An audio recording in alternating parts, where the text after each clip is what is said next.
I think I just wanted to be loved unconditionally. If you're able to get a mentor. So investing in myself by way of being a lifelong learner. Being high value is a lot of unnecessary things every day. Staying in education and keeping my mind right is how I've overstepped poverty. Not everyone's on your side. Not everyone's fighting your battles. You have to fight those battles. Overstepping poverty. Overstepping poverty. Overstepping poverty. Overstepping poverty. Overstepping poverty. Overstepping poverty. Overstepping poverty. Overstepping poverty. Overstepping poverty. Overstepping poverty. Hello? I'm overstepping poverty right now. Welcome back to Overstepping Poverty, the podcast that provides you with tips, tricks, and hacks in overstepping poverty. My name's Daquan Brooks, and I'm here with my co-host Zacchaeus Shaw. How you doing, Zacchaeus? I'm doing good, man. I'm doing really good. I got to hang and be around a lot of great people today.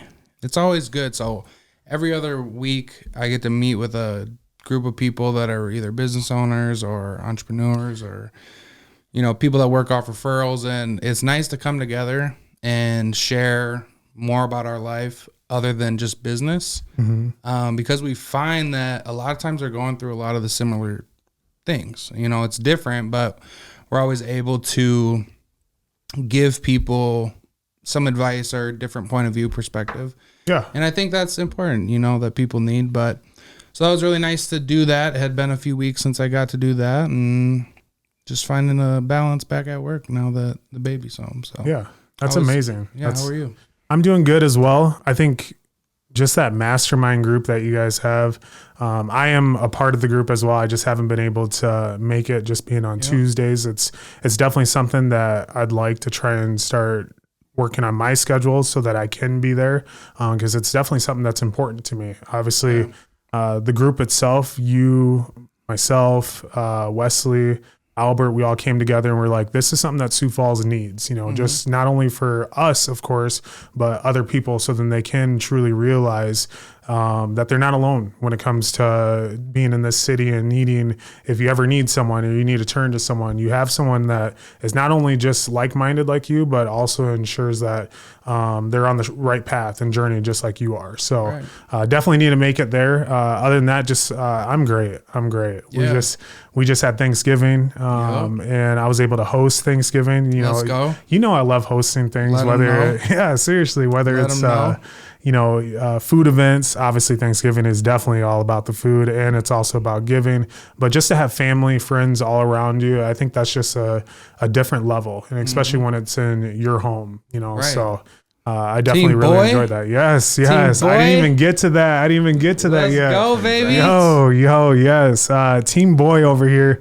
We had our gender reveal at Thanksgiving, and they kept saying the same thing. It's gonna be a girl. It's gonna be a girl. You know, I was like, no.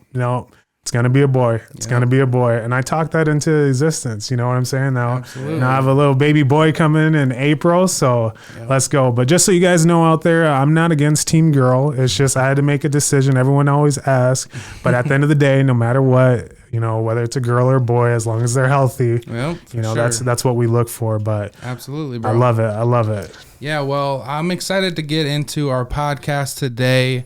Another episode with another great guest.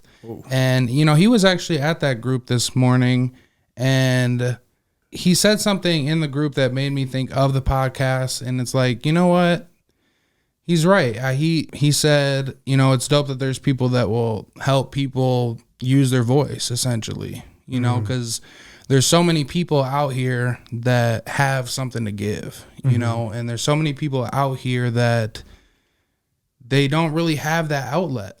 You know, and a lot of times people don't feel heard. So, you know, with us having people come on the podcast, I think it's really cool to let them shine their light on what they're doing and what they're going to be able to contribute to society and stuff like that. So today I'm excited to have on a special guest named John Milk. Yeah, let's go. Welcome to the podcast. Welcome. Hey, I appreciate y'all having me for real. Like it's been a manifestation. We're talking about like speaking this in existence.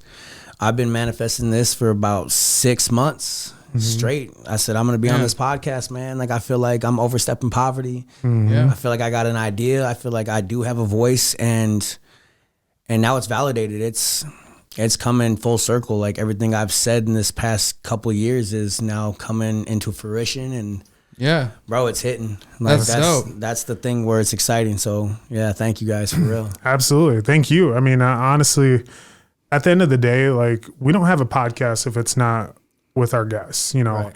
I mean, we can definitely sit and talk to each other, but I think the stories that are shared on this podcast is just so much more valuable than just Zacchaeus and I talking, you know, because we have another person that comes here and they're able to bring value to this podcast and bring value to the individuals that are listening to this, you know, and they can connect to different people in different ways. So, you know, I appreciate you thanking us for having you on, but truly thank you for being on. You know, it takes a lot of courage to come on here. So no, I appreciate it. No, I appreciate you. I appreciate you coming on as well. And I met you a little over a year ago, and we were in the same Leaders of Tomorrow course. Yeah. Through Think 3D Solutions. And honestly, I got to see a light and a side of you from observation, you know, because we didn't know each other before that at all. Right. So I got to see you be vulnerable in a group, in a class, in front of people, and, you know, talk about where you were at and, you know, all the things that you wanted out of life, and you were sick of being surrounded by people that didn't want anything more than what they were at, you know. So getting into the podcast, I want to start, you know, from the beginning. I want you to take us back to the beginning, you know, some of your earliest moments, and take us through your upbringing. How did we, you know, start from little milk to big milk? A little half pint. Yeah. I guess getting into it, late 80s, small town, you know what I mean? Yep. My mom's whatever. We don't know what she is. She's mixed, right? She classifies herself as being white or Caucasian. I'm not sure whatever box she checked.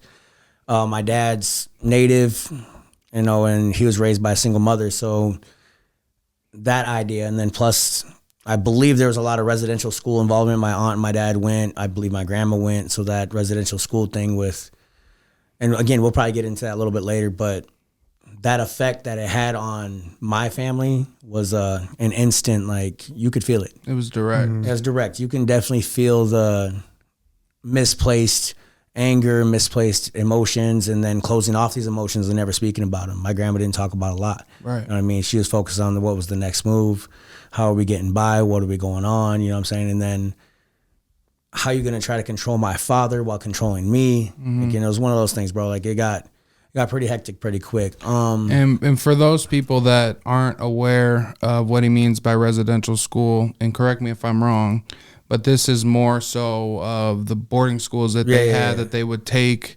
Native children away from their families and the reservations and put them in these boarding schools and teach them the American way. Yeah, that's exactly what it is. And sorry that...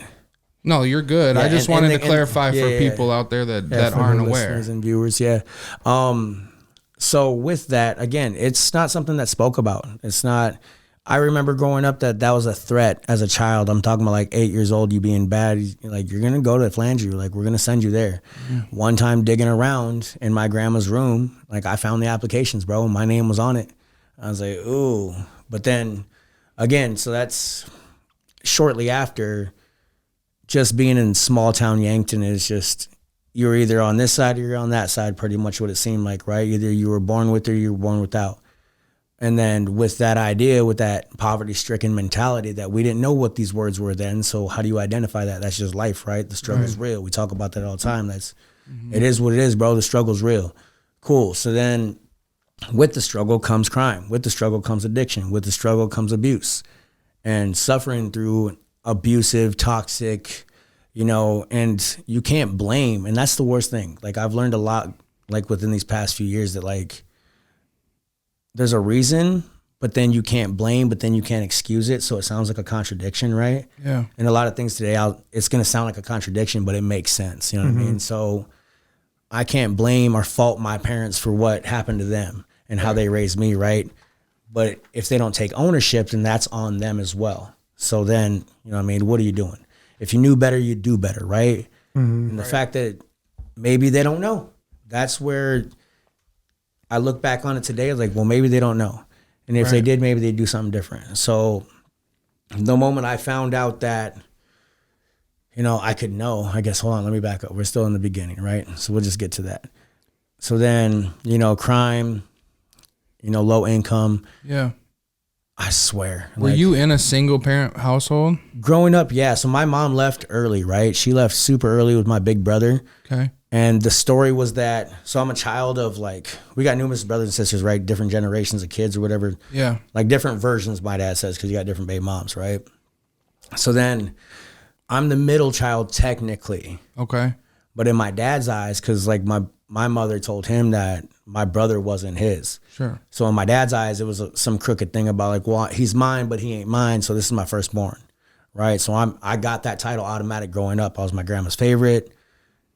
It was a constant thing. You know, I'm the firstborn. I'm John Milk. And then like, even how I introduce myself, right? I'm John Milk. I'm not just John. I'm John Milk. Right. Like you could leave John out of it for all I care, but I'm still, that's who I am. Mm-hmm. From that, you know, being in that environment, having to deal with drugs and traumatic experiences and stuff like that. Right. You're growing up in Yankton. Yeah. What was it like once you started getting to a point where you were getting, you know, maybe into high school? And no, bro, like early on, I got in trouble. Like it was, so like we didn't even get to high school yet. Okay. So as a juvenile and adolescent, right? Again, I feel like I was already fast forwarded into the like punishment wise because of my dad's experience, right? He was known for drugs. He was known to be selling drugs. He was known in the town for this. There's only so many people in Yankton, right? Right. So then with that and his friendships that he created and his relationships that are still true to this day, right? Like you got that different look. Right. So again, hanging out with the other bad kids that didn't really have parents doing what they're supposed to be doing, like we fall into the crime, we fall into acting up, we fall into car hopping. Like, and my thing was that I was never, I always got in trouble for not being home or something. Like it was something weird like that. You know, it wasn't too crazy. But then like I was the center of attention because I don't know how Yankton really was like, but from my scope, there was only so many Native families. You know what I mean? Back in then, like in the early 90s, there was only so many in Yankton. Right. And we knew them all, it seemed like, right?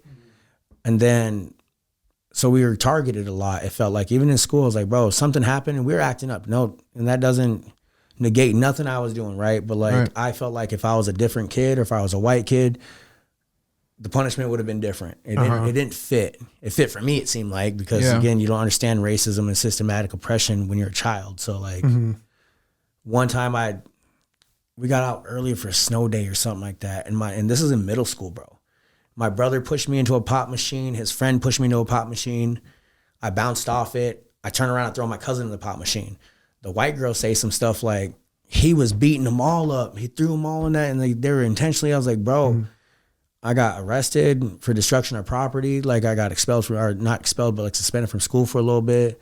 It was a whole thing, bro. When you read the report, I'm like, damn, they really paint me to be some kind of criminal. Right. And that became my story. Like they're always painting me to be some kind of criminal. And that was my poor me that kept the chip on my shoulder, right? It was like, damn, so did you like start to feed into that? Yeah, definitely, bro. I think that's something just being in the Midwest. You know what I'm saying? Like you said, you have someone that comes from a bigger city and, you know, the music, the trends, they're already there. And then they're bringing this to the Midwest and that comes in. And then what happens is people aren't used to it. And since it's unknown, they're afraid of it. You know what I'm saying? So they don't know what to think. And so they usually think of on anything unknown. They say people are afraid of the dark, right? Well, you're not truly afraid of the dark. You're afraid because you can't see what is in the dark. Right. You know, you have no vision on that. So that's how it is as well when you bring these new trends and whatnot. Because I saw that too when I was younger as well. You know, I'd have these black pants on. I had a backwards cap, white T-shirt, you know, and I'm like, man, I feel good. But then to someone else, I looked like a criminal because they weren't used to it. And that's just the things, you know, that in the Midwest, now that it's starting to really open up to the whole world, you fast forward and it's like, wow, this was normal. But I kind of want to bring that back though with you. Zacchaeus asked, were you buying into the stuff? Were you feeding into that? You know, did you ever come to a point where it was like, you know what? I don't know if I'm getting all the attention today, so I'm gonna get in trouble. No, my thing always felt like I was into, how do you explain it? When the people around you are already doing the thing, bro, like you're going to do the thing eventually, regardless of what happens. You know what I'm saying? I don't care, bro. Like if you're going to. Like law of proximity. It really is, bro. Like, and I used to use the thing with addiction was like, if you work at McDonald's, there's no way in hell you're not going to eat the fries one time. You know what I'm saying? At least one time. And then after that, it becomes a convenience thing. And then because you have access. And that's with everything, bro, with getting in trouble, with smoking cigarettes, with stealing. Like, bro, we live right next to like the trailer court I grew up in lived right next to the Bob's Wholesale, right? They sold candy and cigarettes or whatever, right? We got around some influential kids that were a little bit older and they showed us like, bro, you can break right up in there and steal whatever you want. And they won't catch you. You know what I mean? And it's right next door, bro. Right. So again, when we don't have nothing and this is a way to get something, get money, get cigarettes, because you can sell the cigarettes to older kids. And again, I really wasn't into the stealing thing. My little brother got them hands, bro, when he was growing up. So it's right. And it's crazy because like, I don't know, I was always into like, I want to make a deal and sell something. So like, all right, you get the thing, I'm gonna sell the thing. Let's see if we can sell it. Let's make some money. Because that hustler mentality that my dad was this, my dad was that. And again, we're basing it off of just little stories over watching them drink and stuff. So who really knows what's what? You know what I mean? Like, who knows how high or low anybody was? Nobody, I don't know. But now that I'm a grown man, I'm like, bro, obviously that wasn't it.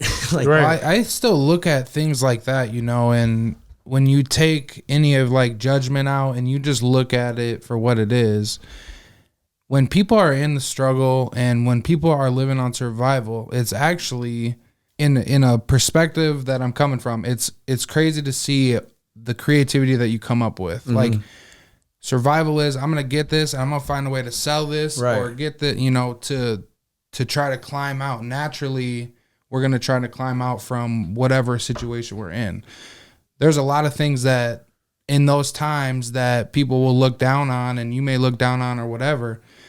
There's a lot of things you learn during that time that you're still able to apply to today. Little tricks to the trade, bro, or something. Absolutely. Like I impressed my wife the first time we stayed together after I got released from jail, bro. Like we went to that little was a little hotel on the side of the interstate, whatever. You can stay there. Little My Place or whatever, right? Yeah.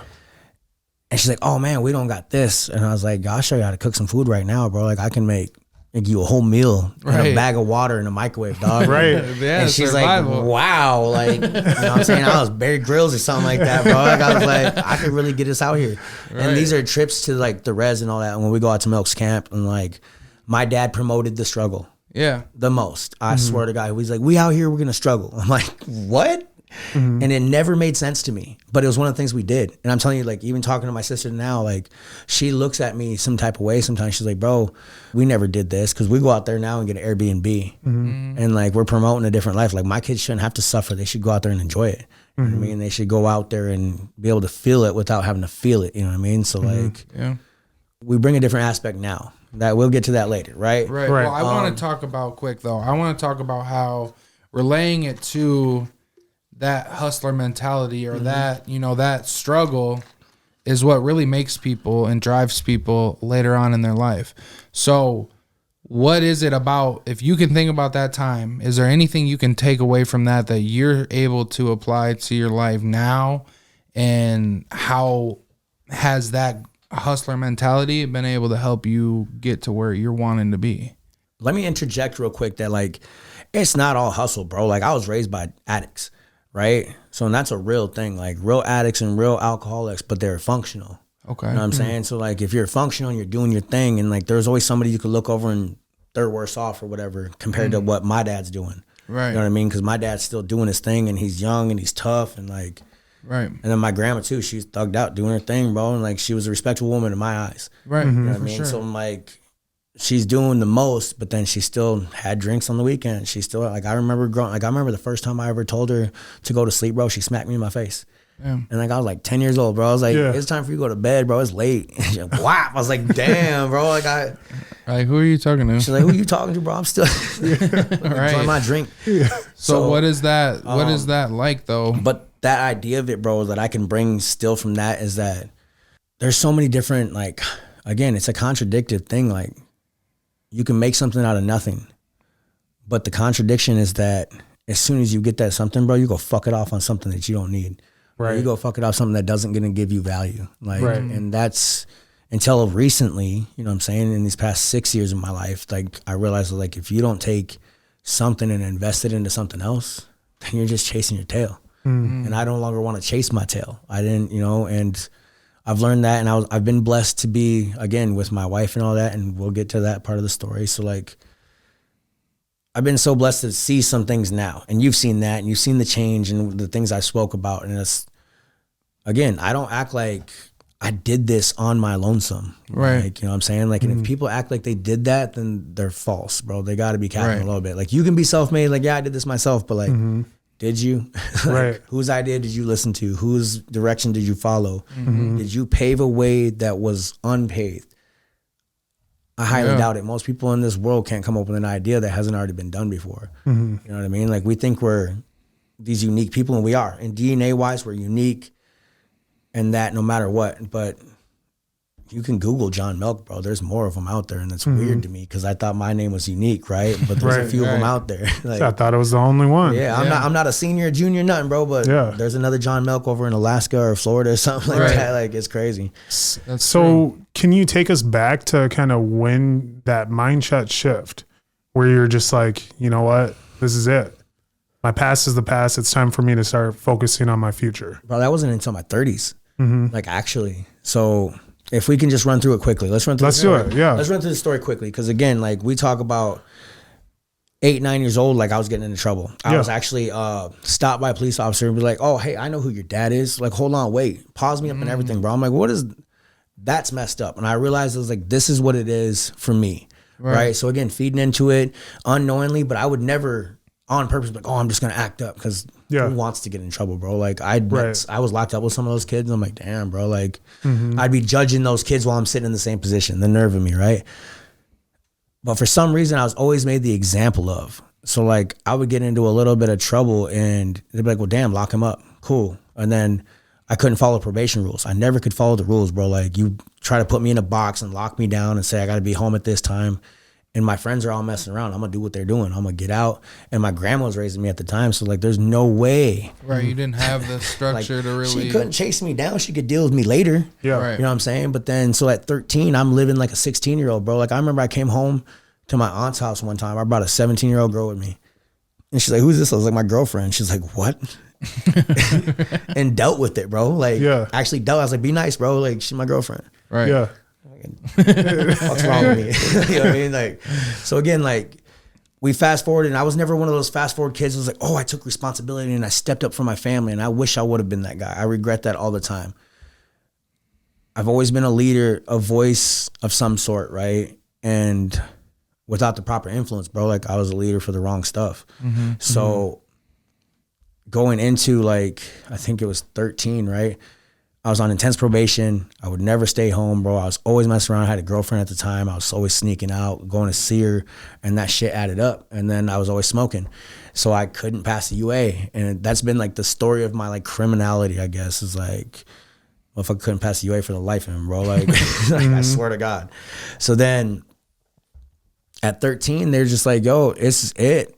I remember the dude's like, you're going to JDC. I was like, okay, cool, whatever. And he's like, you can't pass this UA. And dude, I held it. And I was sitting in the police department just holding it. I tried to make every excuse I could. And I ended up like saying I was going to throw up. So I drank a bunch of water until I was about to throw up.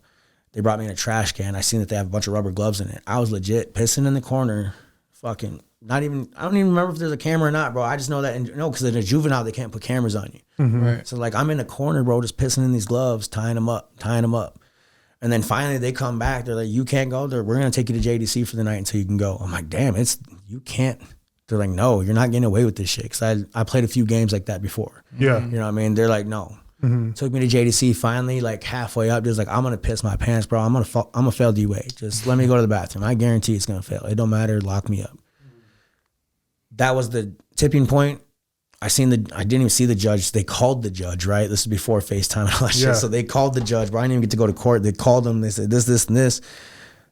No, you DOC, bro. Boom. Word of the state. Damn.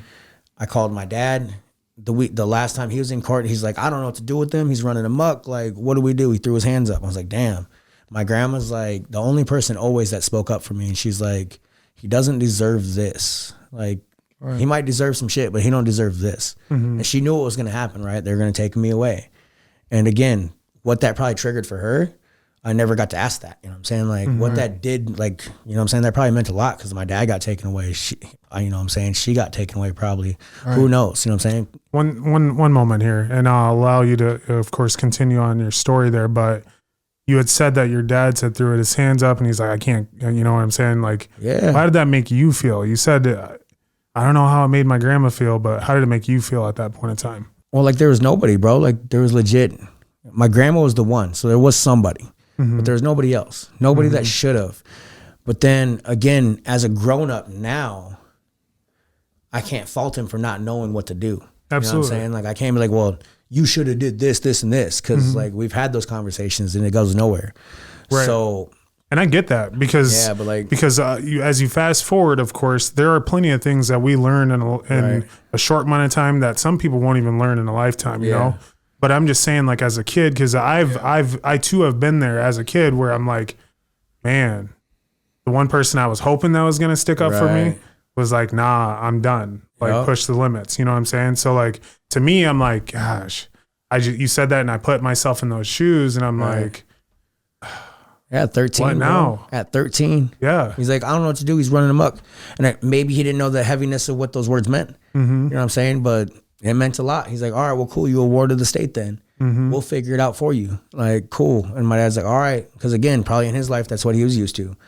I felt like you can't, you know what I'm saying? This is it, bro. Like, this is the storyline. This is like, and you never even thought in those terms, but like, this is it. This is your life. This is what you're doing now. Yeah. And then going into boot camp, bro, like I'm still overly emotional and all that shit, right? When, like, I've had moments where like I had no emotion, but then I'd be overly emotional when I was younger. I remember that in boot camp because that was one thing. Motherfuckers be like, you ain't a gangster because you cry. I'm like, bro, I'll beat your ass. Like, none of that shit matters, bro. Like, these tears and these hands are a whole different story. Right, like, they come out fast and it's real. You know what I mean? It's like, added to that and being the fact that somehow I was always setting an example. I was always something and I couldn't keep up or doing something, bro. And again, we weren't taught to exercise. We weren't taught to fucking do push-ups. Like, we were taught to fight, how to be mean, how to run our mouth. You know what I'm saying? But we weren't taught all the physicality because my dad went to prison. He got big. He never come home and taught that. So for some reason, you know what I mean? So boot camp, I did that a couple times, right? I went to boot camp, got out 6 months later, I was back right in. You know what I mean? It's just one of those systematic oppression things. You're set up for failure. If you're not fucking following suit, bro, you're going to go right back. Because again, you're on another level now. They're starting to treat you like an adult. They're getting you prepared for prison. Right. So then after the second time, they're like, damn, bro, you're such a, and this is the crazy thing. My little brother applied for Job Corps. He was starting to get in trouble, right? They wouldn't let him go to Job Corps because he was too violent for a small community, right? Because we're from a smaller community. Right. So they said he couldn't go to a smaller community and go there. Same thing with me. They said I was too influential in my community to go back home at 14. I'm like, what do you mean, bro? Like, because the kids I was influencing, like, well, you're smart. They're doing more, right? We were doing more. And it was bad. Intelligent. So, like, they sent me to LCB. It was Limited Center B. It's on the Custer campus, right? So so you were at Star Academy. Yeah, but back then, bro, it was fucking Patrick Henry boot camp, bro. Like, it was actually a thing. Before that girl died at Plankinton Academy and all that, like, I'm telling you, I seen some stuff growing up. It was so weird, bro. Like, to be raised in the system. Like, the only place I didn't go to was Plankinton. You know what I'm saying? Like, I went to our home for treatment. I went to some other place for weed, bro. Like, all this thing where weed's medically and recreational. Right. Like, they were out here acting like I'm a fucking drug addict, bro. Like, when I was a child, I'm like, I smoke a little bit of tree. And then you do the workbooks and they'd be like, well, this doesn't apply to me. Like, well, how? How doesn't it apply? You're denying it. I was like, dude, I never stole nothing for weed. I never did not eat because of weed. Like, it was always that thing, right? And that's been my criminal background for a long time, was that I smoke weed. Whatever. Right. Fast forward 14 to 18, bro, like system, right? Finally, they released me out of Springfield Academy when I was like 17, turning 18. They said, well, you about to be out, bro. Like, I was like, well, what about graduating? Like, let me get into a school. They're like, no, like, just take the GED. I got in the middle of that. One of my dad's ex-girlfriends, she volunteered to take me. And she lives in Wichita, Kansas. So as I'm turning 18, they're like, well, you're going to move with this lady. There's no point in you going, again, this is crazy. They're saying this stuff out loud. Like, there's no point in you going to school, like, unless you get your GED because of where you're already at, like, you're 18 type shit. I'm like, that sounds messed up, right? And you think about it now, I'm like, damn, the idea of like, you didn't think it was worth me finishing something because of who I was. And that's what it is. They probably seen like, he's just going to be locked up again. It's whatever. Like, what does he really need the education for? Looking at it now, like, it's crazy. Like this all. So then I spent a couple months in Wichita, bro. And then again, I was smoking weed, found the gangster next door and he's selling me weed. We're hanging out and like the lady I'm living with sees it, calls the cops. They don't lock me up, but they send me next door, which is crazy, bro. Cause like, they're like, ain't your friend next door? I'm like, yeah. They're like, yeah. They don't know he's a grown man that's selling me weed. You know what I mean? It was weird. So like, and then after that, I called somebody I knew. And then I was like, I just want to go home. So she took me home, right? They got me a bus ticket to go home. I went home. And then my dad came and got me. I think that's when he was supposed to come get me. I was in Wichita and I came to like Omaha or something like that. And he didn't come get me. Right. It was crazy, bro. I was stuck down there too. And he was supposed to come get me, but he was like messing around and he was high. And like, again, I don't want to slander my dad by no means, but like facts are facts. You know what I mean? Like, so he was tweaking, gambling in Sioux City and he heard me say Sioux City, but I was like, no, bro, I'm in Omaha. So then I ended up down there and it was just another crazy experience, bro. I ended up with some fucking gangster, like watched some girl smoke crack for the first time. Like she was a hooker on the street in Omaha. I was like, I thought Yankton was rough, bro. I was like, damn, Omaha's tough. Like, so all that. And then my teenage years was the same thing, back and forth, whatever. Right. And eventually it just led into other stuff, dude. Like, I don't know. When I was 18, I tried meth for the first time. And that's what led down that path. You know what I mean? That was the biggest. It was like, we started functionally using it, functionally selling it. Had the hustler mentality, but still using drugs. Right. How the fuck does that make sense? You know what I mean? Because the I don't know how you'd say it. Like the code wasn't instilled in you, bro. Because again, you're raised by drug addicts. You don't get high on your own supply. Yeah, and then you watch Scarface do a pile of fucking snow, and you're like, bullshit. You definitely get high on your own supply because it's cheaper. Like so. That was always the thing with like hustling every time. I was like, I'm a hustler to provide. I'm a hustler to this, but I wasn't really providing. I was just providing for myself, finding a cheaper way around it with a poverty mentality is what it came down to, right? Right. At what age was that, would you say? 18. 18? 18, yeah. How long did that addiction, how long were you using meth then from that point? Run? Wow. So that run went into... we were just like weekend users at first, right? And then one of my friends was like, yo, bro, you ever shot up? And it was within like the first week. I was like, no. And he's like, well, try it out, bro. It's way intense. I was like, okay. And I don't know how I'm so easily influenced, but like in that sense, you know what I'm saying? I'm not influenced to do dumb shit, but like, bro, like we're like, yo, it sounds good. I'm like, again, we're probably suppressing all this stuff. And like, you're not recognizing it as that. Right. Like kids nowadays have all these terms. And they can use all these terms to recognize what's going on with them. They're like, oh, well, I'm just manic right now and I'm depressed and like, or I feel anxious. So I'm doing this now because of this. There was no reason behind it. We're like, oh, and you're not like, oh yeah, I'm just doing it. I'm blocking out shit because of this. No, you were just doing it, bro. Like that's the thing you did, right? And so after the first night, it became a thing. And then you do a little bit of research on it and you're like, you get higher faster. It's the quickest way because you got to suck it up through a fucking cotton ball or whatever, right? And that's how it first started out. And then that would filter the poison, right? It would filter, so it was a cleaner way of doing it than smoking and damaging your lungs or whatever the case may be. That was our excuses that we did. Right. But it just, again, it progressed so quickly. And then things got a little light when I had my son at 21, right? Like the drug use went down because my baby mom was no longer using. And she was usually footing the bill because she had the steady job, right? Like, so then I became a good dad. But then again, I was still a hustler. I was still an addict, bro. Like, and I had to do what I had to do. And then my baby mom's brother came down. He got out of prison. And then that's in like 2008, bro. So if I'm going too fast, like it's not, 'cause, like these are the major little events, right? So 2008, we were moving and grooving, acting up, right? And he introduced us to cocaine, but I was already shooting meth. So then like, again, we were connecting a few places. He was bringing zips and we were moving, and every day everybody's getting high and moving lots of drugs, bro, every day. Right. Like it's just one of those things. So all year we're doing our thing, and then we end up arguing about like, you just get high or whatever. And I'm like, bro, I'm moving all this shit. I do what I want with my shit, right? And that was the argument. Right. He's like, I'll do what I want with my drugs. He's like, well, you're just getting high, blah, blah. It was a weird thing. I don't know. Yeah. No shade on him, but it was just a weird thing. So then I was like, fuck that. I'll prove to you. I quit doing it right then. I was like, I'm done. So I stopped using. My brother was on like breathalyzers, and I was running him back and forth to breathalyzers. So we had our little routine. We'd wake up early. You know what I'm saying? We'd smoke a blunt, go get some coffees, take him to his breathalyzer, come back, make breakfast. Me and my son hang out for a little bit, and then I'd start my day cleaning, all that stuff, right? And then sell some weed, do whatever, right? But I left the drugs alone. I think it was like not even 4 days later, bro. My son woke up. I laid him down. I laid down with him. I fell asleep. House started on fire. Wow. Like, yeah, bro, it was pretty intense. So I got like 3rd and 4th degree burns on my feet.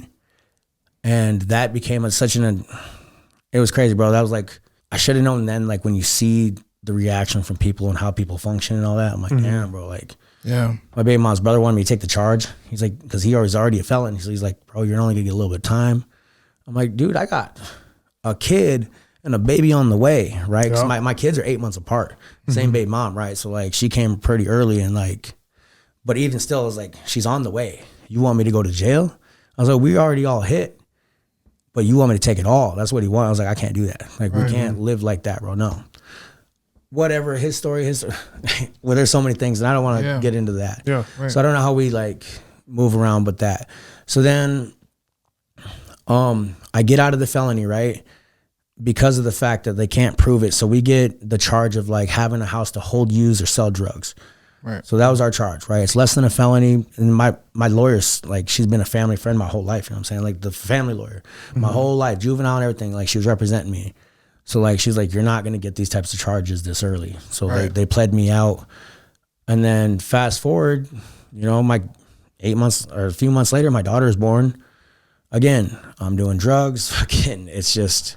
At any point when you were, because a lot of times people will be like, you know, when I had my kid, that was this aha moment. And that changed. Or they found God or whatever, you know, something like that.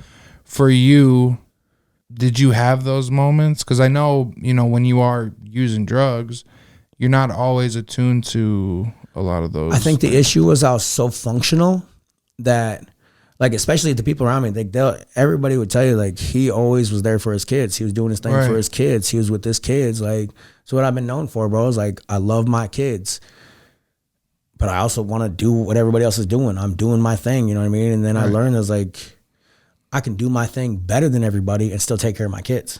So then I wasn't trapped into a room fishing for a vein, bro. I bang, bang, go back out, clean the house up, pay attention to my son, fucking like create that bond or whatever, washing your hands and trying to like, it was all bad parenting, bro. If you look back, it's just straight bad parenting. But I was doing the best I could with what I knew how to do.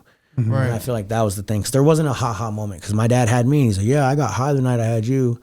Right. I celebrated when I had my kids, bro. I did a lot of drugs. I had fun because my baby mom's in the hospital. My kid's there. She's fine. Like, or not she, because there was a little complications with her. But like, he was fine that night. Boom, we celebrated. Right. My daughter, she got flown out to Sioux Falls. Like when we were in Yankton, right?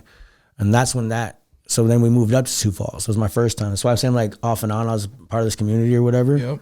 So like in 2007, we moved up here for a little bit. Again, hustling, meeting new people, doing our thing. Like I started selling ecstasy. Like we were taking trips to the cities. Like we were doing our thing. Not to a level where it meant anything. You know what I mean? It was just always supplemental. So I don't ever want to get that twisted that we were out here fucking, no. Because I want everybody to know that like bro, all the drug use doesn't account for nothing, bro. Like if I could take it all back, I would. It doesn't define you. Not the person that you are today. Not at all. And if I could take that away, bro, I would have still been down the same struggles, still committed some crimes, still fucking gotten fights, or still joined a gang, or still, you know what I'm saying? Well, let me ask you this. I mean, we discuss in the podcast just being the sum of the 5 people around you. Do you feel if you changed your entire group and you went, say you moved from this group that's selling drugs, doing anything like that, you move to a group that is all business mindset, right? Positive, doing things to better themselves every single day. You move to that group, do you feel like things would change? It has. See, like, again, we lead into the fact that, like, let's fast forward past the nonsense, right? 6 years ago, bro, I decided to end my criminal fucking lifestyle, end my addiction to meth and the dependency on being around people and all that stuff that didn't matter. So my cousin was murdered in 2018. Somehow we got roped into it. If you check the Kellerland thing, right? It says that he's involved in double homicide investigation. Sounds crazy, right? My warrant states that I was wanted for violation of probation. That's how they got me. Like, that's how they got the warrant to come search the place or whatever, because they were trying to rope us into something. I'm not even sure. 5 hours later, standing off with the SWAT or whatever, bro, and really, like, it was nothing. I just didn't want to go outside. I was like, what are they fucking still here for, bro? Like, I couldn't figure out why they're still here. Well, somebody already jumped out the window, in that interaction or whatever, told the cops I had a gun. It was my gun. I'm known to have a gun, blah, blah. He just showed me the gun. And then, like, after that long ass wait, bro, I was like, dude, this is enough. Like, they're threatening to, like, gas the house and all this stuff. And I was like, bro, this is it. I was like, just don't do nothing crazy. We're going to open the door. Yeah. Boom, let them in. They arrested us. The whole experience was wild, bro. Just that type of experience is like a movie. And, like, it was weird, bro. I heard that there were snipers in, like, they really thought I was going to do some shit. And I'm like, no, bro. Like, I don't. Right. It's a serious moment. I just didn't want to deal with the cops. I'm like, why aren't they leaving? That was my biggest question. I never had cops stay that long. I'm like, why aren't they leaving, bro? Like, what do they want? Right. I was like, this shit is crazy. And it's because I had a gun and because, like, you know what I mean? So, again, goes into like 4 months, 3 to 4 months, depending on who you ask. You ask my wife, and, like, we got to double check the timing, but I'm in jail for about 3 months. Again, I'm known for talking. I'm known for, like, standing on my business and this and that. And I become one of the influential peoples. That's what they act like. People that have some kind of influence within the pods, right? In jail, in county jail. Like, so, and again, I never said this stuff. I never run around acting like I was nobody, bro. I'm just moving and grooving, finessing where I can, talking what I can do, and then standing on what I've been said since the street. And I was a stand-up guy. I'm not going to fuck you over. I'm not trying to run you over. It's all peace till you approach me, you know what I mean? And, like, I made my way through that. And somehow, like, the county was weird at the time. They took all the people that were either problem guys or something like that, or had influence in the pod or stuff like that. And they put us all in one pod. Like, they took us upstairs and put us all in one pod. It was weird. So I spent the remainder of my time, like, fighting these charges, right? So it's 2018. We're fighting the charges. It's coming on. Like, I went in January. It's coming up. Yeah, it's only been a couple months. Yeah, bro. It was like January. And then at the end of February, my wife walks in, and she's a CEO, right? And she's just, like, gorgeous, bro. I'm like, what the? And this is like 3 a.m., bro, when they serve you breakfast or whatever. I see her. I start asking about her when we wake up for the day or whatever, and, like, that's hours later, right? And then I see her again. I'm like, dang. So I talked to him, like, hey, because I'm known for that, bro. I was very friendly. You know what I mean? Like, I'm down to be friendly, especially with the females. Like, I'm okay. And niceness gets taken totally different ways nowadays. Now I'm married. I'm like, bro, I'm just being nice. Like, my fault. So shooting my shot with her, and it was the coolest thing. Like, she knew me. She read my file. And there was some of the strangest things that we can get onto another times that, like, she even seen some of the stuff. I was like, wow. But then when I started approaching her and actually physically, I'm like, bro, there's something that's going on. There's a spark. There's got to be a divine something. I could feel it. You know what I mean? And the way she looked at me and the way we talked to each other, I'm like, bro, this is crazy. Just leading up to your aha moment? Yeah. And it was one of those things, bro. And it was like, and mind you, all the toxic stuff that I've had going on in my life, bro, like, up till then was pure, bro, just bad movie after bad movie. It seemed like every toxic story you've ever fucking read, I was involved in, bro. Like, it just was like, wow. But when I met her, I started, shooting my shot. And I tell everybody, I was like, dude, shoot your shot regardless. Like, and she was there for about a year. And she said, like, and again, when she tells her side of it, it's like, I was about to quit. You know what I'm saying? Somehow They ended up having me come over here and watch y'all stuff. I didn't even want to do it. And then they put me there, and then boom, we met, we started talking. And then a few weeks into it, I was like, bro, what would it take? I was like, for me and you to be together. I was like, to be a thing. And she's like, you can't do drugs no more. You can't sell dope no more. Like, and I was like, oh, I've never tried that. That's crazy, right? Like, I've never tried that. I've never tried doing something different. So it was a big ask. It was a huge ask, bro. Like, even my brother thought it was a setup. Like, and I told him, I was like, bro, I'm about to plead guilty to all this shit. He's like, bro, you think she gonna be with you and hold you down? What if you get all this time? I'm like, I don't care, bro. I think this is it. Like, she gonna hold me down, like, because again, I'm facing a lot of time, like drug possession, gun possession, and another felony possession in Yankton. So I'm facing all these felonies, and it's like, automatically, bro, if they convicted me, I'm gonna serve at least 8. Right? Because it's looking at like 20. So like, people say 20 years, it wasn't 20 years. It'd be like 8 years. But I was already ready for that. And I was like, dude, it's going to be whatever. And I started even like with the whole prison gang stuff, bro. Like, I had to take a few hits because of it. I was like, dude, I'm not doing that. Like, I'm not. And again, I checked by my own friends. Like, you know what I mean? Shout out to homie Willis. Like, he's legit. He's like, yeah, bro, like, we stand on this. I'm like, I get that. But he's like, I get you're trying to be different, bro, but you know what I mean? What are we going to do? We going to look weak, or we going to act up? So you still have that group that's still trying to pull you back in. It's not even a pull. It's a standard, bro. It's what you sign up for. You know what I mean? When you sign up for something, like, you came to play. You know what I mean? Like, what are you supposed to do? You said you were going to do this. Stand on that shit, bro. Somebody calls you out your name, stand on it. Again, we handled it in a different way. More of a respect thing. Right, because again, whether I'm changing or not, they still got to live with that. You know what I'm saying? So like, you can't look weak in any faction. So let me ask you this, because when you mention you're thinking you're gonna do at least 8, you're looking at 20. The first thing I ask in my mind is, what is going through your head when you're realizing that you're gonna face potentially 8 years, could be 20 years? Like, what is that like? My concern wasn't that. It was more of like, how am I going to make this time? Because again, how old are your children at this time? 2018. So they're probably like 10? Yeah, 9, they're like 10 years 8, old? 9. My youngest was like 4. You know what I'm saying? Like, wow. So again, like, they were writing letters to me. They still seen me as somebody famous and like somebody important. And because again, they're living this shitty little life, bro, and the struggle of their existence because of us, you know what I'm saying? Bad parenting and all that, right? And those things hurt the most, you know what I mean? But then I had bro, I'm telling you, it's so crazy to say this now, because now that I believe in like manifestation and prayer is real, and speaking shit into existence and scripting and all that is very real, right? The law of attraction is real. But where does that come from though? I want to fast forward into that, where you're like, that true, all right, I'm done. I'm trying to learn.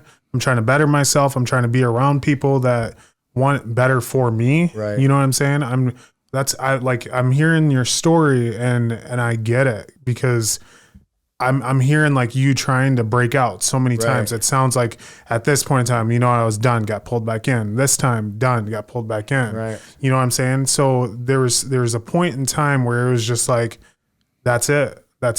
Right. I took the first step and I'm never going back. And that would be going on like 2 years now. So after I was released from jail or whatever, right? It was, again, this shit, I said, it's going to work. I'm going to plead guilty. They're going to give me a chance. I'm going to get out of here, bro. I'm going to show them, right? It happened. Couldn't believe it happened, bro. And then what happened? So I pled guilty to 2 charges in Sioux Falls, right? Pled guilty to possession of a firearm by a felon, and then possession of methamphetamines, controlled substance or whatever, right? And with those carry or whatever, but I pled guilty. They're like, oh, cool, you got a plan, you got an idea, this is what you're going to do. We'll give you a chance. Again, the system is never like, we're going to give you a chance because we believe in you. It's more of, we're going to give you a chance because we know from statistics that you're going to fuck up regardless. So we have you automatic. It's cool. I went down to Yankton because I got out. They pled guilty. They're like, yep, cool. It's all going to be suspended or whatever, right? I get down to Yankton. I'm like, dude, this could be another thing. I'm going to go to prison for at least 2-3 years, right? Because I'm carrying a charge that carries 5 to 10. And again, I'm a habitual offender now. Like, that's what they just gave me over there. They're like, you're a habitual offender. So now I'm a criminal, career criminal or whatever. In the eyes of the state. Like, again, I don't see myself as this at all, bro. I'm like, damn, I was literally smoking weed the first time I went to prison. I told the judge, I was like, at least I'm not getting high on meth. He said, oh, again, you don't follow the rules, whatever, go. So again, so then when I got out, being normal was good enough. It was just good enough for everybody. Everybody has stopped, like everybody around me has slowly stopped doing drugs. Nobody's influenced by meth. They're just drinking alcohol, hanging out, partying, right?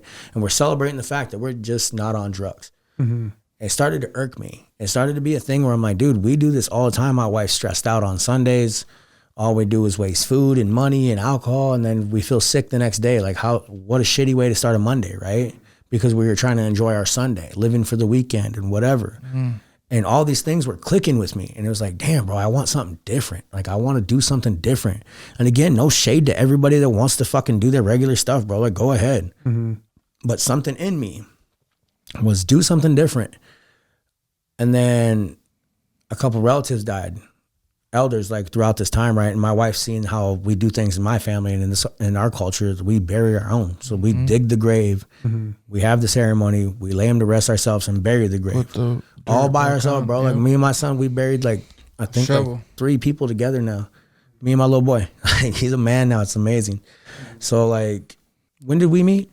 So we met about a year and a half ago, I would say. Actually, no, a year ago. About a year ago this time last year. Okay, so a year ago, I would say about a year and a half ago. 2 years ago is when I decided I'm going to swallow my pride. Because again, my wife's grandparents, they watched us struggle. And it wasn't like, no, they didn't watch us struggle. But like, they watched us do our thing. Yeah. Everybody had their opinions of me and my wife at first because I was a criminal, you know what I'm saying? Whatever.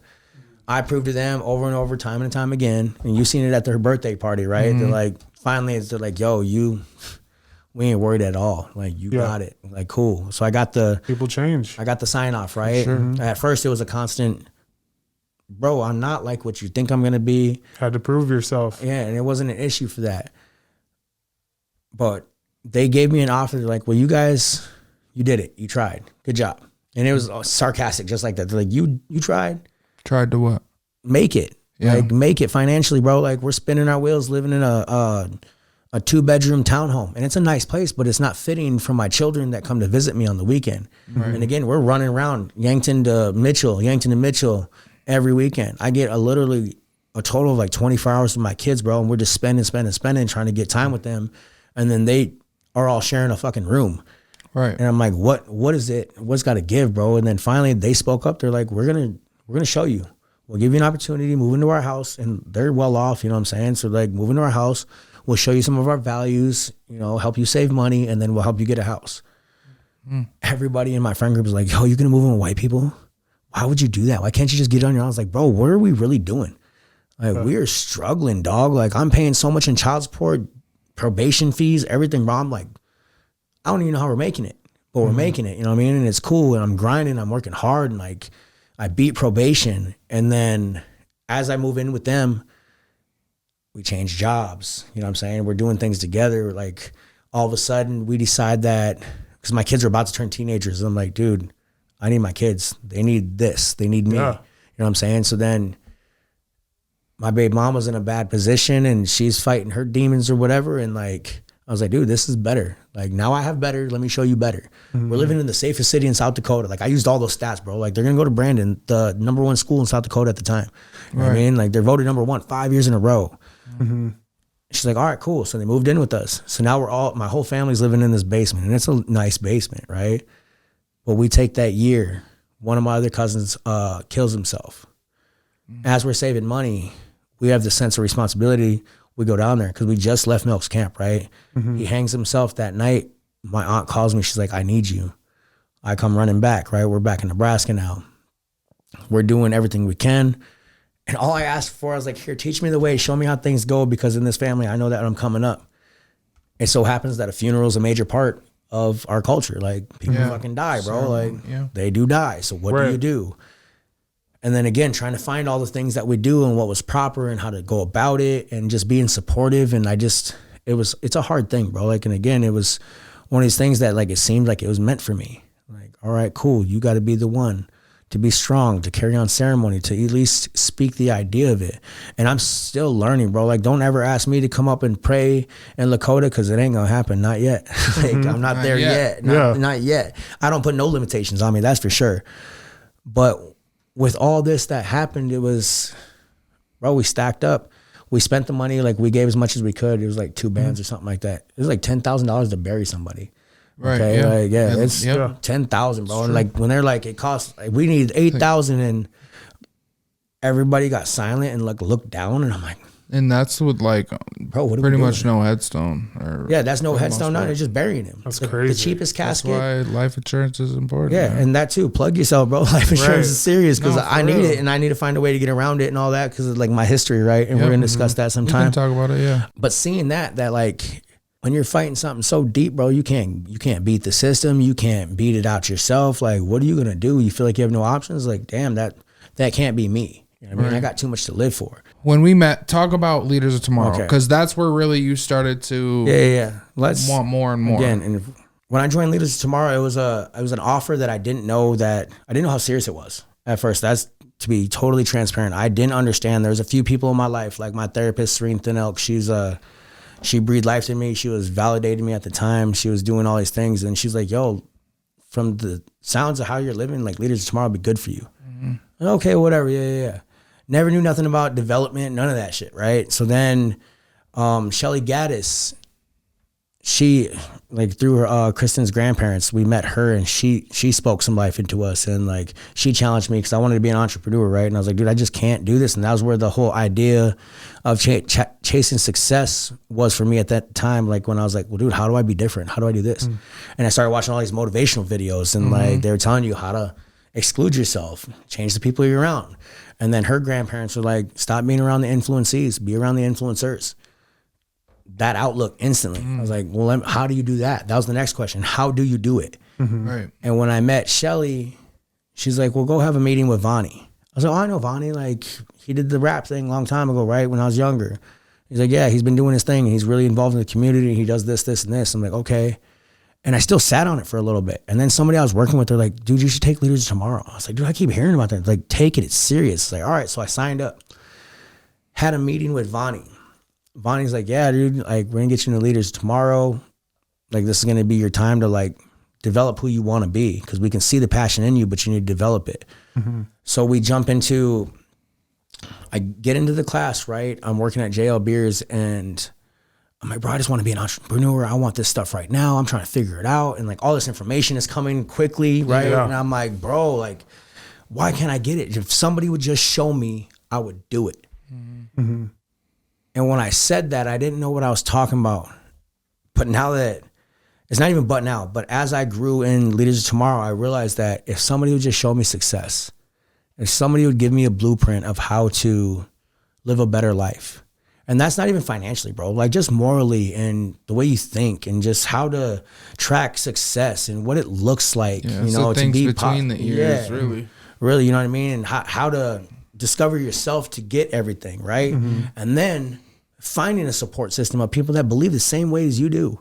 Right. That's what fucking, bro, that was my second aha moment in life. I was like, no fucking way, bro. Somebody showed me the way I'm gonna do it. And I said what I said, and I'm gonna stand on that, bro. Like, you show me how to do this, I'm gonna do it. So again, I became that, yo, let me get on this. Here, I know this. And I would do some research, and I was like, this is aligning with some of the stuff that I'm learning. And I'm like, bro, this is what I want to do. And then again, meeting these people that were high energy or successful, you know, like that are already entrepreneurs, and you're like, bro, you feel a sense of like, I'm not there. I can't do that. You know what I mean? Like, or how am I going to do that? But again, I graduated from LOT. Automatically, I'm coming home telling my wife this every day. I'm like, bro, we got to communicate the same way. And I was like, if you could get on. And she's like, what are you talking about? And I get really like hyper. So like, I really get passionate, hyper. I was like, yo, bro, if you just this, and she's like, whoa, like that's a lot. I was like, dude, just take Leaders Tomorrow.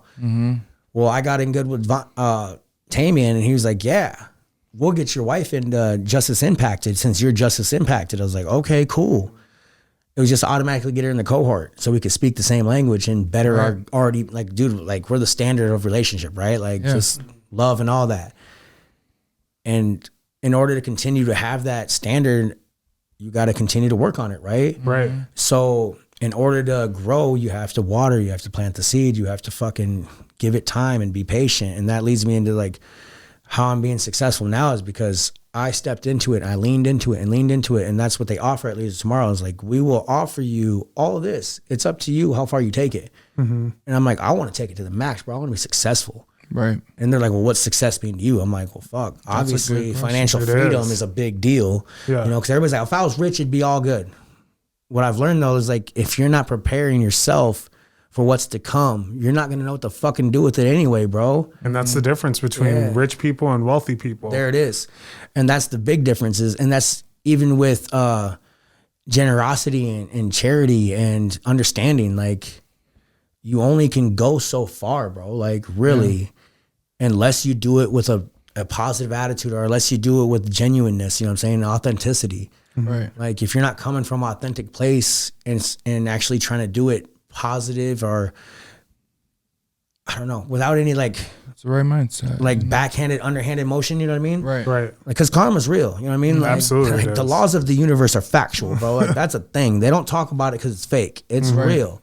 These laws are put into place to set us straight. And like, especially in my culture, bro, like you talk about, you know, good and evil and, you know, bad and this and that, but then you talk about divine feminine energy, you know, and the masculine sacredness. Like, what does that create? That creates a godlike thing because you can't create without the two, right? Right. And all that added up into the fact that, like, bro, it's written down for you. And then they give it to you in such a way, like LOT is given to you in such a way. And then they tell you that, hey, look, we weren't taught this. Most of us weren't given this. Even successful people weren't taught to fucking be thankful every day. Right. Right. You know, Right. and that's terrible in itself. You know what I mean? To be grateful for what you have. And now these are the trending words that we talk about, you know, gratitude and intention. And like, everybody wants to be intentional. And we've talked about it on one of our first episodes and, you know, the power of the tongue. Before we get into the next part of our episode, I just want to talk about this quick because going back to when you were young and you were a kid in school, the power of a teacher or somebody's word is what you held on to and you bought into that. And when you believe that about yourself, your whole world fit that image. Yeah. You know, and at the same time, you fast forward to that to now and you talk about, you know, I've seen it. The words you were saying at the beginning of Leaders Tomorrow and the action that you've taken, I've seen it. And I've seen you manifest stuff. Every time I see you, you're like, you know, I'm working, you know, to build up myself essentially so I can come on the podcast. I'm like, dude, you're perfect for this podcast because there's so many people that have experienced some of those same things, you know, and there's so many people that feel like there is no hope. And I feel like when you're vulnerable and you're able to get up here and put this out to the world, you know, and let the world know this is me, this is who I've been, this is who I am now, and this is what I'm striving for. I think that gives other people the courage and the belief that, you know, if he can do it, I can do it. Right. You know, because we all have that. A little bit of dog in us. If I see somebody do something, I feel like, well, if he can do it, I can do it. Right. And that representation is big for you, is big for your family, and what everything you've said, you know, it's been a cycle. Right. It's not just you. It's gone down generation to generation to generation, and there's reasons why it's been that way. Right. But for you to be the person to say, you know what? I'm here. changing. Yeah. And your wife to come in and support you the way that she does and her family to buy into it now as well. And I just think it's awesome. And it gives hope to people. Right. You know what I'm saying? And another thing, just with, you know, your friends talking about you getting in with a white person, you know, and staying with a white person. We've had people question why we've had certain people on this podcast. Right. And not to say that those are the same thing, but it's very similar in the fact of people will question why we have people on our show and have the opinions that they have, but first of all, they're not doing anything to help me or my people overstep poverty. And some people that we have on here will. Right. Even if they don't have the same skin color. Yeah. It's all skin folk ain't kinfolk. Right. Is the saying. Like, just because you look like me doesn't mean that we have the same values, you know? And just because we come from the same place doesn't mean we're going to end up in the same place. Right. You know, so kudos to you on your journey. It's not over yet, obviously, but you're working. No, this is just getting started. And that's, again, I feel like we spent, in the beginning, wherever like we land is like, I spend a lot of time, and that's why I try to avoid, because it is a lot of deep. It's a lot to unpack, bro. And I don't again, and that's where I never wanted to be the thing, because what I'm doing now is so much more than what I've been through. Yeah. But to shed light at the same time and be like, look, bro, you've been through it, now you're doing this. Now and tell me, and it's never oh my God, he did it, and it's because of this and this and this. Right. No, bro, that's consistency and persistence for sure. Facts. What is your vision on what you're trying to do right now? At this moment, my vision for myself and my family is to change the idea and the name of what milk is, right? The legacy, we're a direct descendant of Chief Milk, right? Direct descendant, bro. Like, yeah, my grandma's buried not even a stone's throw away from him, and it's real. But then, what do we carry with that idea of what a chief is, right? And that's what I'm trying to chase right now is, what were these men doing back then that made him so prominent and made him such a leader where they could give him that title? And then business-wise, me and your sister, Monique Grenville, right? Shout out to her. Yep. We had similar ideas, similar backgrounds, and similar identity issues growing up and this and that, right? So then being natives from the city, being indigenous people from this city, we feel a disconnect because you don't feel as native as the natives on the res. You don't feel as indigenous as until you show up to a powwow. You know what I'm saying? Like, and then even there you feel like a spectator because we weren't taught this, bro. Like, it was taken from us, it was stripped from us. So then our idea for our business company that we've instilled now, and not like it hasn't been full launch yet, but it's our business is Red Resilience, and our main focus is giving life and breathing life into this city of indigenous youth, indigenous adults, you know what I'm saying? People that are struggling maybe with cultural identity.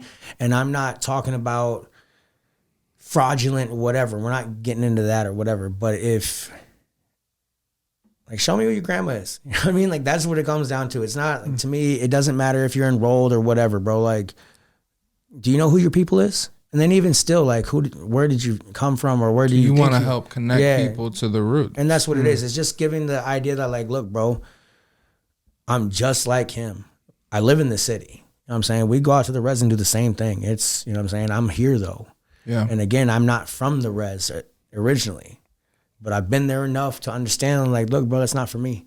Yeah. It's smaller than the small town feel. And that's why I came to the city, and I'm growing in the city. And then within that business, we are creating a space for other creators and other indigenous people while teaching, right? Because, you know, you have to teach the next generation. Without that, we ain't nobody. Right. So now we're breathing life back into children. We're going into the high schools. We're teaching Mo's beading class. We're also creating other courses for, like, drum making, drumstick making, moccasins, like just an array of indigenous art and crafts, right? Without calling it arts and crafts, because it's much more than that. You know what I mean? It like, really is.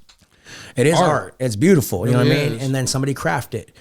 But when you take the idea of arts and crafts, they get weird. Handcrafted. About it, right? Yeah, it's handcrafted, really handcrafted, indigenous made stuff. With that, it's just because we're chasing to be an entrepreneur, right? And we're trying to show people that you can create ownership and you can do the thing. Yeah. And, you know, how do we do that? By leading by the example of our life. Mm-hmm. So with that, it led into the idea of that we're going to raise the graduation rate for indigenous youth in this city first. That's the first thing. You know, we're in the high schools now and we're talking to kids, and I want them to find out and define what success is to them so they can find, you know, they can map that out and just reach their destination. Each one teach one. Right? If you don't have a destination, then where you going, right? You just driving. Right. And it's cool to cruise, right? If you're young, especially if you're listening to this and you're young, it's cool to cruise around, but, like, you should have a destination. You should have a goal.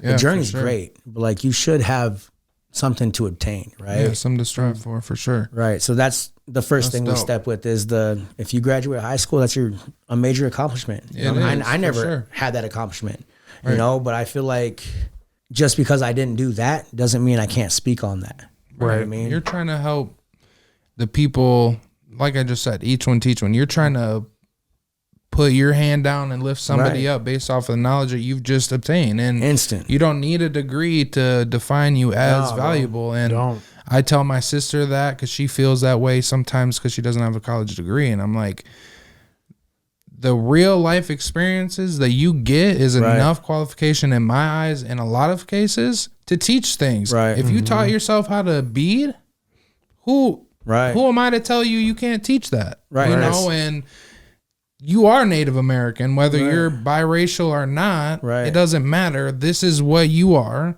Your bloodline can be traced back down to, I mean, it is what it is. And there's generational things that go within your DNA that are still with you, that were with generations before you. Right. So, and that's being an outspoken person. That's, you know, being somebody that can feel the energy when you walk in the room or even change the energy. You know what I mean?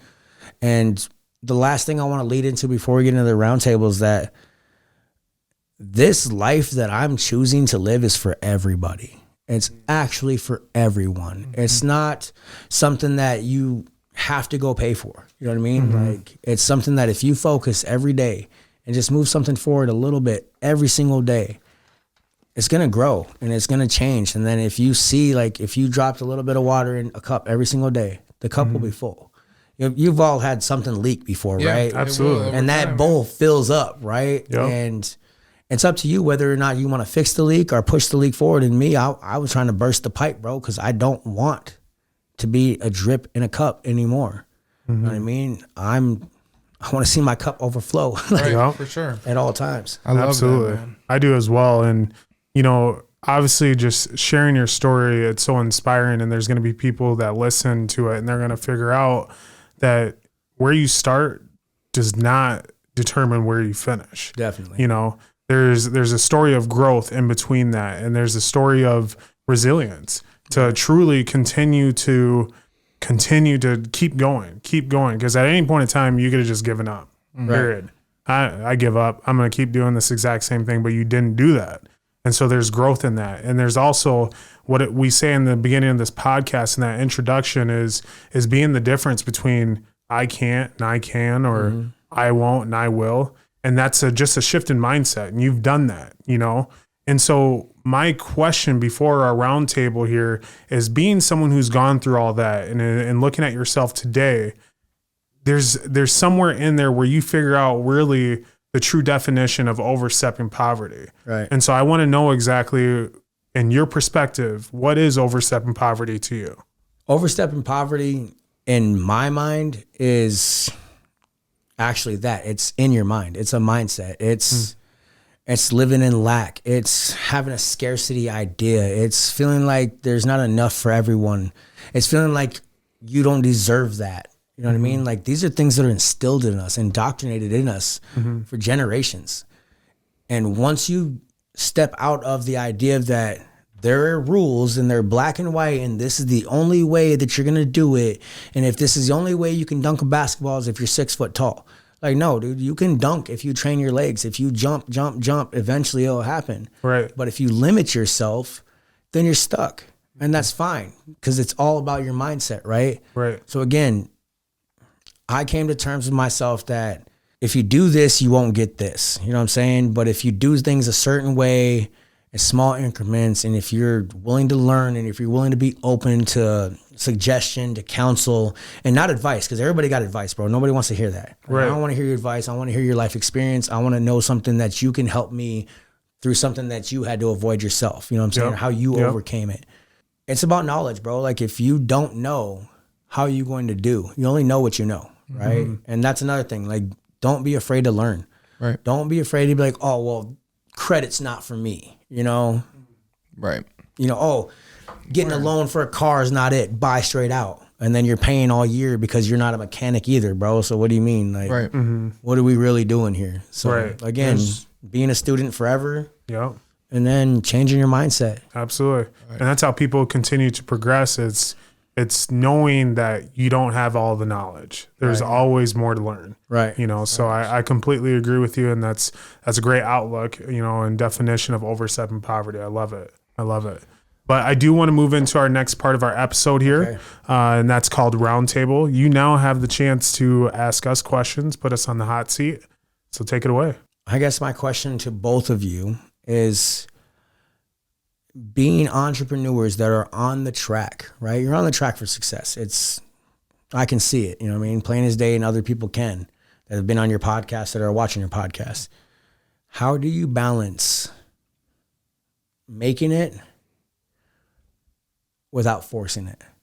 You know, you got to find your way without force your way. That's what I've been talking about the most today. Is like, how do you find your way without forcing your way? How do you find that balance in your life? Honestly, I don't have the answer to that. You know, I think that's something that you're always having to rebalance, because there's always new things that are going to be thrown into your life that are going to knock you off of your routine, you know? So when you are trying to find a balance, it's really about a lot of things we've talked about, you know, communication with your spouse or whoever you share your life with, but then at the same time, making sure you're not taking on things that don't fit into what you want to do. Right. And I found myself in the place where I wanted to be involved, and it is the reason why I've been able to meet so many people. But at the same time, there comes a point where you don't have to do everything. You don't have to go to all of the events. You don't have to do all of the things to feel like you're doing something, you know, because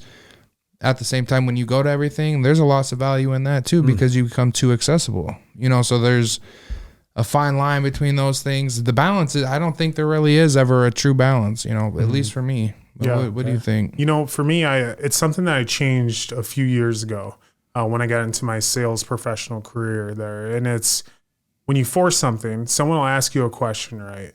Say you don't know the answer. Most people who don't know the answer, right away, they're like, I need to come up with an answer. And it's forced, and they're typically wrong on the answer because they don't know the answer. Yeah. But when you find that way, and you truly, you know what, I'm going to take a higher level on this here, and I may not be able to answer your question, but what I'm going to do is I'm going to find you the answer. And so that's the same exact thing in life. If you continue to try and force things that you don't know how to do, then of course you're going to fail. I mean, at some point you are going to fail. And at some point you may even be like, all right, that's it. I'm not going to continue to progress forward. But if you find that way, and in life you're like, all right, well, I may not have the answer to this right now, but I can find a way to continue to progress and move forward. That's how you continue to build. And if you continue to build, then people are also going to build with you. And that's how they make empires. Yeah, I think with the not forcing stuff, it's about patience. And that's, for me, sometimes is one of the hardest things, you know, and that's tapping into your feminine energy as well. And not feeling like, oh, I got to make this happen right now. Sometimes, like, I even have to talk to myself like, yo, like, why do you feel like you have to be doing something? Just chill. You know, just chill a little bit, like, relax, bro. And, you know, I think we all could use that advice. Yeah, and absolutely. That actually leads into my other question for you guys is, in this fast-paced idea of what an entrepreneur is trying to do, how we're all trying to overcome and, you know, overstep the poverty levels, change the statistics, how do we show patience and persistent patience at that? And I mean, how do we have persistent patience in the moment, within the time, knowing that we're doing the thing? You know what I mean? Because that's where the persistence come from. But then to be patient in that. And I'm not talking about just sitting still. Right. It's for sure. Knowing, you know what I mean? Like, how do y'all do that? Yeah, you know, that's also a very good question. Just as far as the patience in life and just really trying to figure things out, it's truly knowing that you don't know everything. You don't have everything figured out. So my patience comes from, okay, you know what? I want to be better at this skill. Well, guess what? If I want to be better at this skill, that means I'm going to have to continue to do this skill over and over and over again until I can say I'm a professional at this. Right. there's so many times in life that people think that, you know what, if I do something, I should just get rewarded right away. Right. And so I try not to think about that. And so whenever whether it's my work, whether it's this podcast, whether it's interacting, you know, socially or anything like that, I always try and just think, all right, take it one step at a time. If I take it one step at a time and I continue to take those steps, sooner or later, I will be successful at it. If I don't and I try and run and sprint directly to the finish line, I'm probably gonna slip. I'm gonna fall and make a bunch of mistakes. Exactly. I agree with a lot of that. I think there's a few things, and I wrote them down here as I was listening to Quan. I think the first thing is introspection. You know, like, you have to start to understand yourself. You have to start to understand, like, you know, it's the simplest thing of, like, when you have that feeling in your chest and you know you're supposed to say something, you know, like, those are signs. Your body's telling you, like, okay, you have something that you need to get out. You need to start learning your body so you can understand exactly where you're at. The next thing I thought of was counsel. Like you mentioned, like, using the people around you. Stop feeling like you have to do everything on your own. I think that's the biggest mistake of any entrepreneur, is probably feeling like they have to do everything and that they can't delegate. And if you're not ever going to be able to delegate, it's going to be hard for you to really scale your business, because if you have to be doing everything, you're always going to be working, you know, and then you're not able to focus on different parts of the business. And then after that, it's a lot with introspection, but it's like, depending on the person, whether you're religious or it's your faith or you're spiritual, like, really diving into that, because that's really where your answers are. And I see a lot when it comes to the Native American culture, and a lot of what stuck out to me about them recently has been quotes about silence and how they're okay with silence. Right. And most people cannot stand to be in silence for 5 minutes. Guilty. You know? And there's a reason for that, but there's so much that's going through your head. And when you're able to learn how to filter through those thoughts and get all the outside thoughts out of your head, and then really start to understand how you're feeling, the things going through your head, it takes a lot of work. It really does. But that's where I would start for sure. Being the fact that I'm joining a new business venture, right, with a partner. And again, it happened fairly quickly. And there's no doubts in my mind that it's not a perfect pairing, right? Because it just makes sense. And it's made so much sense that we're like, this makes sense, let's do it.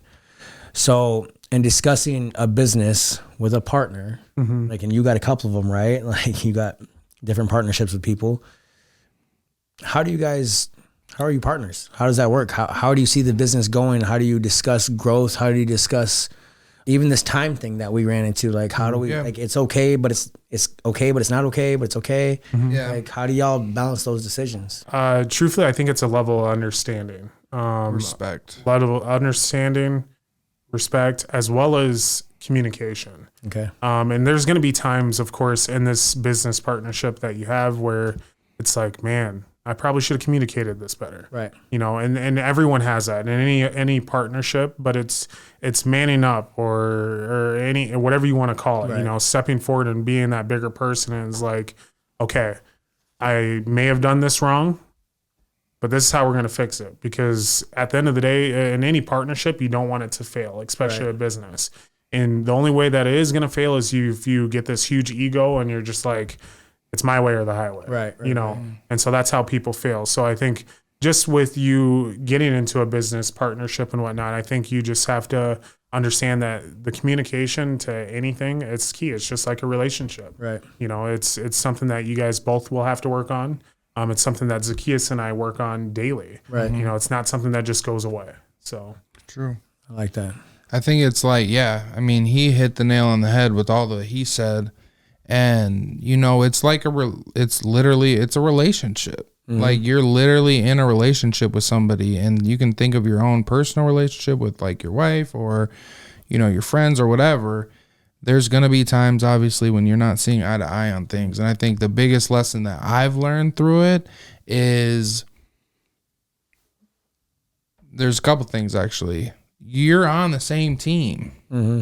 You know, like we want the same goal. So like figure it out. Like don't, and he said it, it's ego. A lot of times it's going to be your ego. It's getting in the way of yourself every single time, right? And I think when you're able to get through those things and get through those hard conversations, you'll see that those things won't pop up as much. You won't have as many conflicts when the conflict that needs to be addressed has been addressed, and you guys are past that. You know what I'm saying? So it's definitely something that it's just, like you said, it's always a learning experience, but I think you need to have trust.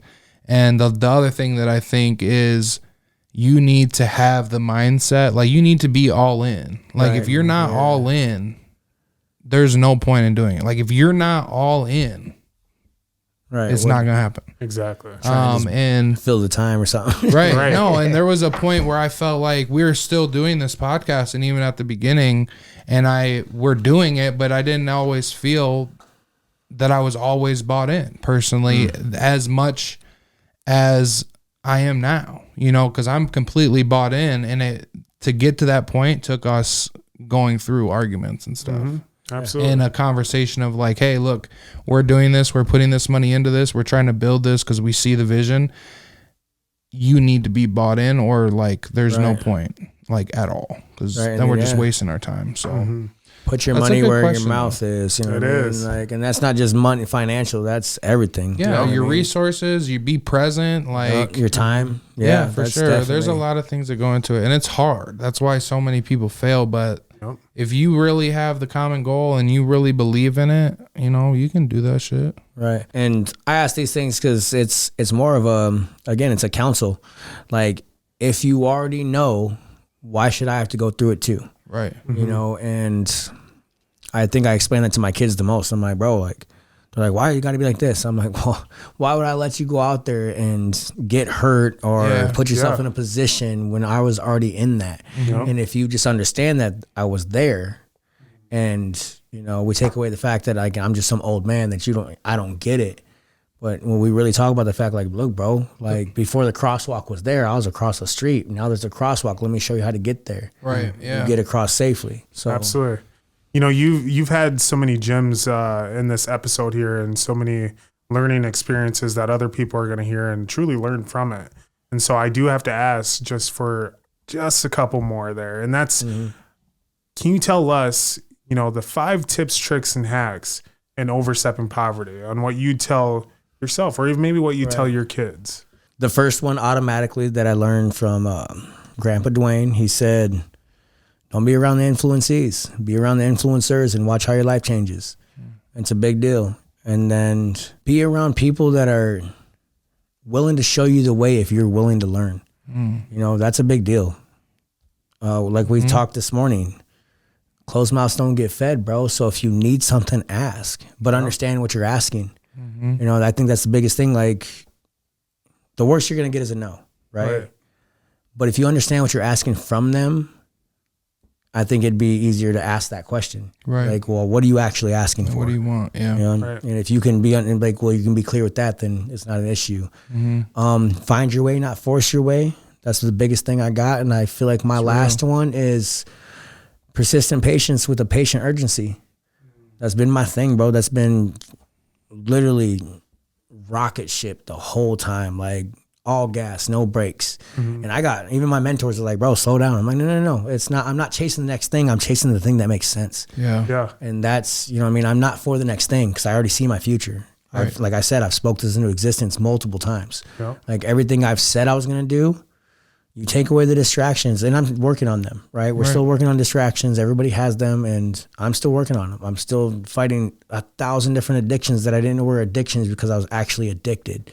You know what I mean? But now it's, damn, caffeine's serious. Right. You know, scrolling's a serious thing. You know, being a procrastinator is huge. And that's a lot of people's downfall, is that you think that you don't have enough time, but you're not given the time into a proper space, right? And these are all things that I've learned through LOT, you know, and giving that push or giving that idea that this shit's teachable. Like, you can learn it too. I think that's my biggest go-to for everybody right now, is like, It's out there, bro. The information's there, especially in our community. It's there. Like, just reach out. You know what I mean? Like, there's not one person that I haven't bumped into yet that's been trying to gatekeep how to go out and grind and be successful and to be positive. And yeah, but most people will tell you that there's this person that's holding you back from being able to do whatever it is you want to do. So, and no one wants to hear that. For everybody out there with that mindset, get out of that victim mindset, man. It's time to make the change. Yeah, because the only person that's holding you back is you. Every time. Again, because if you have to make the choices, right, you can't get up early if you stay up late. It's simple. Like, give yourself an understanding that you have to sacrifice something to gain something else. You know what I mean? And if we live in these terms of, you know, develop yourself personally. You don't got to call it personal development. You just develop yourself, bro. And then that's what it is. You know what I mean? If you giving them a whole motherfucking bro, I swear to God, like, I wish we had more time because like, this is where I wanted to be, in this zone. Yeah. Like, again, my childhood, it is what it is. And we can talk about that forever, and me developing my story is great. But showing the world, bro, not even just our community, right? Our world, like, it's out there. Our voice is heard now, and we're gonna be the generation, like us as colored men, bro. We're gonna be the ones that be like, look, you can do this. You know what I mean? Like, that's facts, man. That's facts. I think we end it right there. Yeah. Let's go. Appreciate Let's go. y'all. That was absolutely great. Well, thank you so much for being on our episode of Overstepping Poverty. John, you have honestly the vulnerability to just be on the podcast and tell your true whole story. It's definitely appreciative, you know, from all of us that are listening, from us that are here, for those of you that are listening as well. With his new business and whatnot, you need to reach out, learn some things there. Also reach out to us as well. We have OSP Productions here, where we can also provide podcast experience to you. So we'll see you guys next week on Overstepping Poverty. Thanks for tuning in to another episode of Overstepping Poverty. We hope you found this week's discussion informative and thought-provoking. We know that tackling poverty is a complex issue, but by working together and understanding the root causes, we can make progress towards creating a more equitable society. If you enjoyed this episode, please share it with your friends and family, and don't forget to subscribe to our show. Until next time, let's take the next steps in Overstepping Poverty.